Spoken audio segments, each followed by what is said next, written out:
Hi there. Welcome to The Preventable, the podcast giving you a seat at the table with conversations about the intersection of alcohol, drugs, and mental health in everyday lives. Take a seat and join us. Welcome to The Preventable. Joining me again are Courtney and Alicia.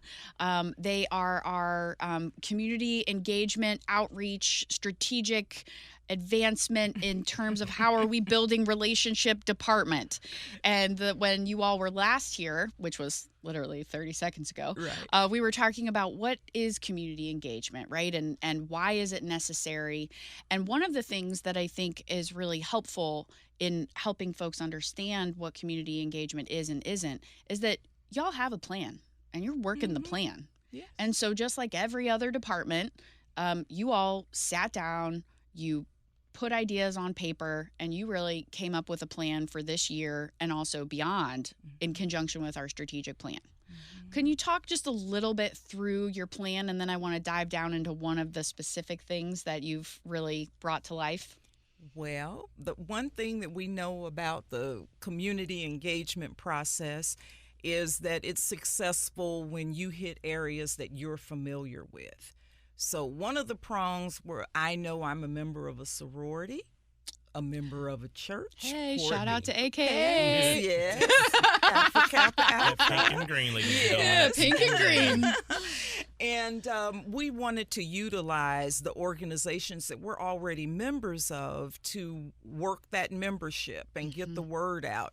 Hey, did you hear I changed jobs? This is kind of, what we do.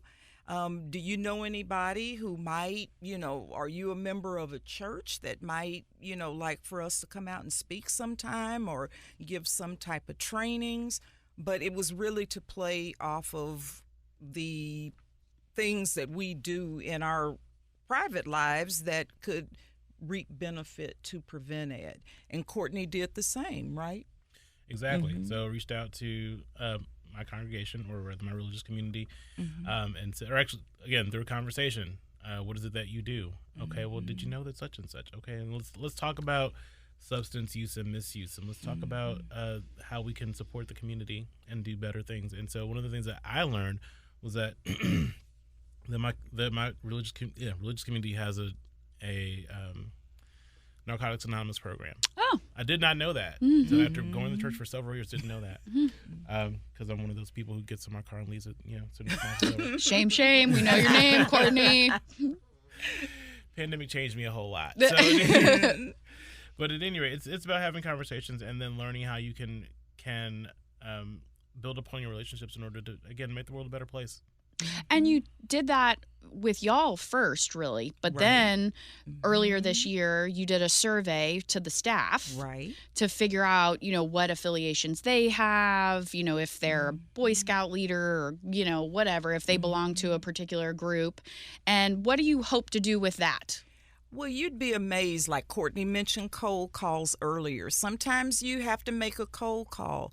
But you can warm up a room or a reception if you can maybe drop a name like, oh, I'm here at, the Hazelwood School District. And did you know that one of the staff at Prevent Ed, fill in the blank, is, has a child and is on the school board? Mm-hmm. That's a much better meeting than just making a simple cold call. So they will assist us in meetings and possible, introductions, because that always helps. It's always good to have somebody to, open a door for you. Oh, were you going to say something? I was going to piggyback onto that and just give an example without naming names. So we had been trying to connect with an organization for a project for a while. In addition to cold calls, I might have gone and knocked on the door. Gotta love a good old-fashioned drive-by. Hey, I was in the neighborhood. You got it. And I didn't get much of a warm reception, but I dropped off information and waited. And it wasn't until having a conversation with someone who mentioned a name, and I said, well, I tried to reach this individual, and it was a matter of him making a phone call and saying, hey, they're trying to get in touch with you, make some time. And the doors were open very easily. So, well, that's a perfect segue to my next my next thing that I want to talk about, because I think that it's probably public knowledge. Prevent+Ed is a nonprofit, so we have a board of directors. We also, as of 2018, we have a young professionals board. And as of November, we now have a community advisory board. Yes. And this had been a idea kind of in formation for, I would say, latter part of 2020, beginning of 2021. Yeah. And y'all made it happen. So what the heck is a community advisory board? And let's talk about it. The Community Advisory Board is a combination of contacts in the community that Courtney and I have who represent organizations who help children and families. Many times in not-for-profits, it sometimes can be a competition. Uh-huh. And Or it's not, but it feels like it, right? Exactly. And this is more of an effort to put our efforts together, to lean on each other for possible resources, or to let them know about resources that are available in the community, versus you just kind of taking that information and shielding it and not sharing it, because that's part of what we do, is to help the region, and that's not being competitive. Exactly. Exactly. Have you had experience putting together community advisory boards before? I have put together boards, like professional ones, but not a community advisory board. But it was really just looking at community groups that we currently partner with, invite them for a seat at the table. School districts that represent large swaths of kids that we need to do outreach to, are us at a seat at the table. But then also organizations that maybe help kids in a different capacity. The YWCA is a member, and they help women, but then they also do the day camps and Head Starts. That's right. So that Boys and Girls Club, they assist children, and sometimes in the same way, but after school programs and things of that nature. So we even have someone there from the family courts, and you know how we partner with them with referrals. So it just strengthens some relationships that we already have, but then also it gives us the opportunity to grow some relationships. Additionally, we'll also, to answer your initial question, yes, I have had a little bit of experience building an advisory board. And for my experience, it helped us to gain more visibility because we worked on a specific project together. So we hosted it at the American Red Cross. Like, it was my department that hosted these meetings, and we had conversations with, and the people at the table, were varied. But at any rate, we were able to get some great programming out of it that caught the attention of some funders. Oh, hey! And so I thought you might like that. Yeah. And so. We were able to make some great strides in the city. With that being said, and it also gives people more of an opportunity to be involved. You realize that at the end of the day, so Alicia mentioned competition, and yes, a lot of people or the organizations will see this as competition, but you're working together for a common good. And if you can work together for a common good, again, it's that phrase, making the world a better place. You can get there faster by working together and joining your resources.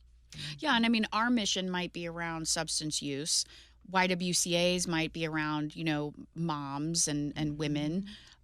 Boys and Girls Club, obviously, are around boys and girls and helping them, find fun paths. And but it's like we might all have different missions, but at the end of the day, the vision is for a healthier, happier, more successful St. Louis community. Absolutely. I mean, and for all of the St. Louis community, every single last one of the people in this area.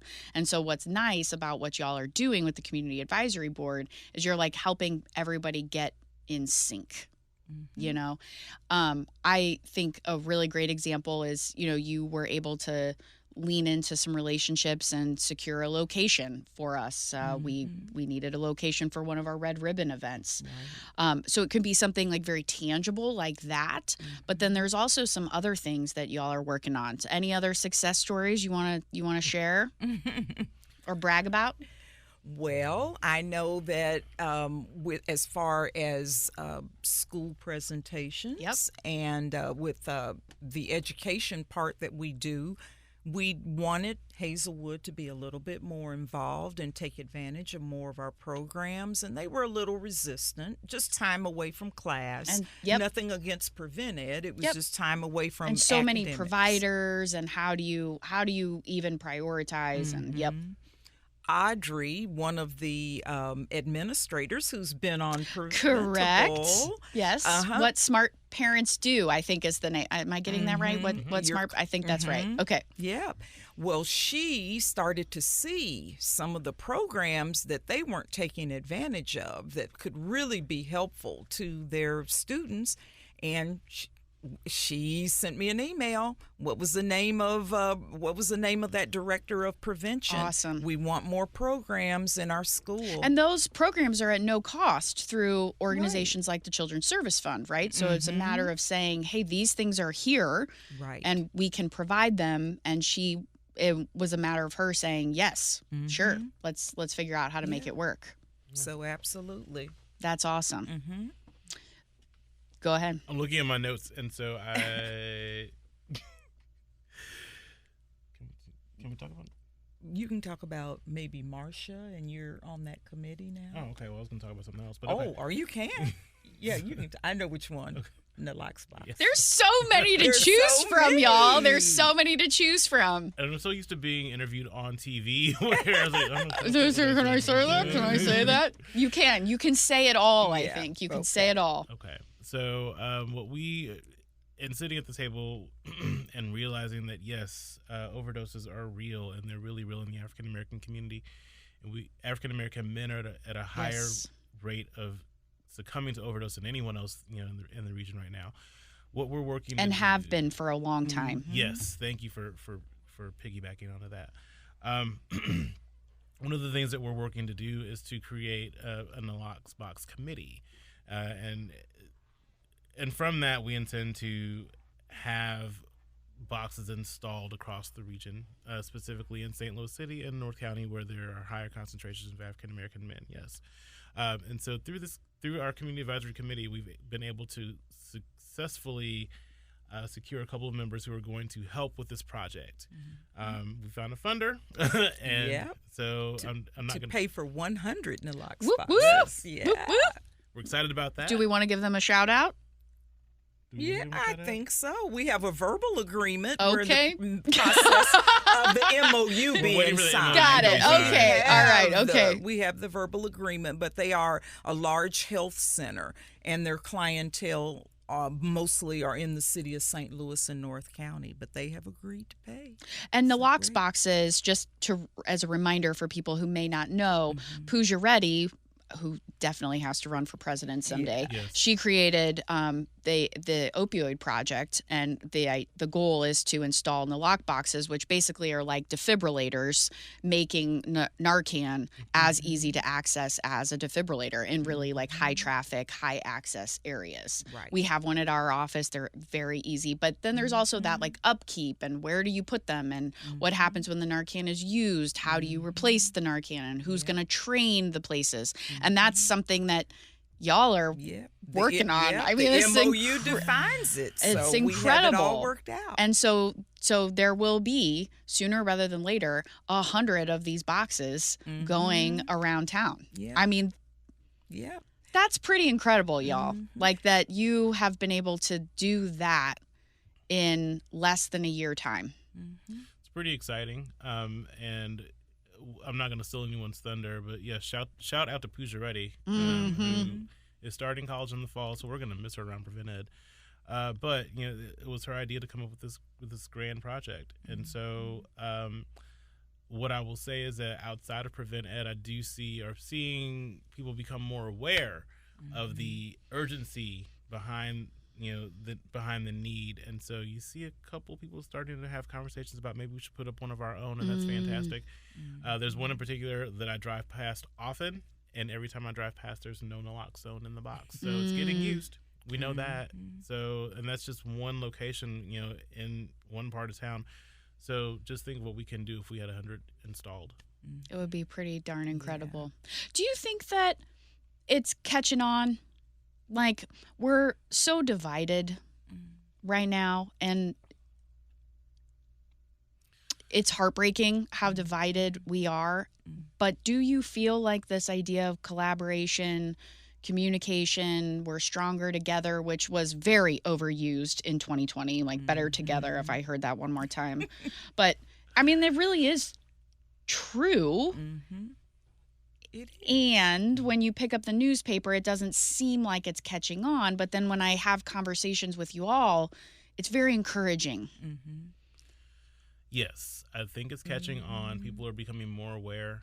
And I guess if you beat them over the head long enough, they begin to see with a smile. With a smile. Because that's what I do. A smile. But yeah, it's I can tell you that 2 years ago, not many people knew what Narcan was. Today, I had a meeting with an agency in the city, and when I introduced myself and told them who I work for and what I was trying to do, they were a little leery. But when I mentioned naloxone, they had no clue. But when I said I want to put up Narcan boxes across the city, oh, well, fantastic. Well, what can we do to help you?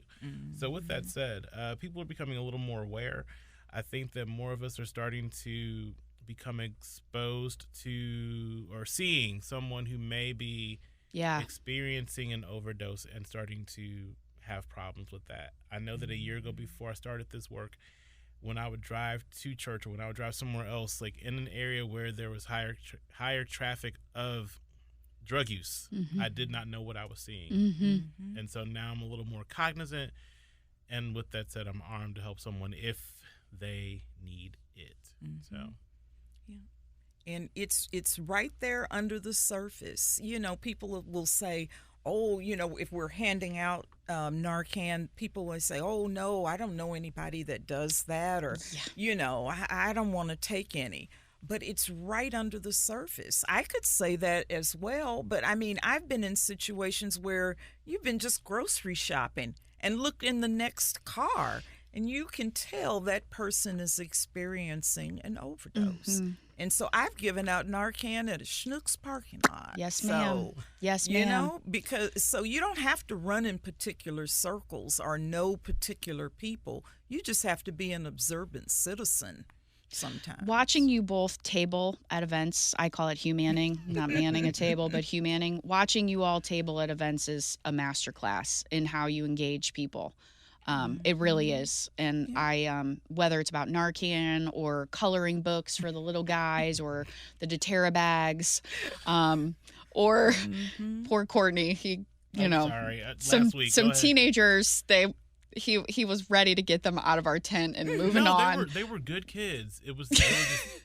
They had a lot of energy. They had a lot of energy. And I was tired. And I'd much rather talk to kids than adults, but watching the two of you is a masterclass at engagement. And I'm so appreciative of the work that you're doing. I cannot wait to have you back in a year to hear about more successes that the Community Advisory Board is undertaking. I am very grateful that you both are on our team. So thank you very much for being here at the podcast, but also just at the organization.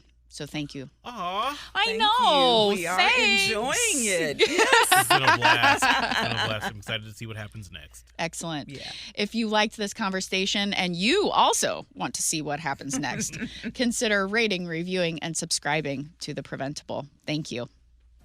Thanks for joining us at The Preventable, brought to you ad-free by Prevent+Ed. Prevent+Ed works to reduce or prevent the harms of alcohol and other drug use through education, intervention, and advocacy. Please visit their website at prevented.org.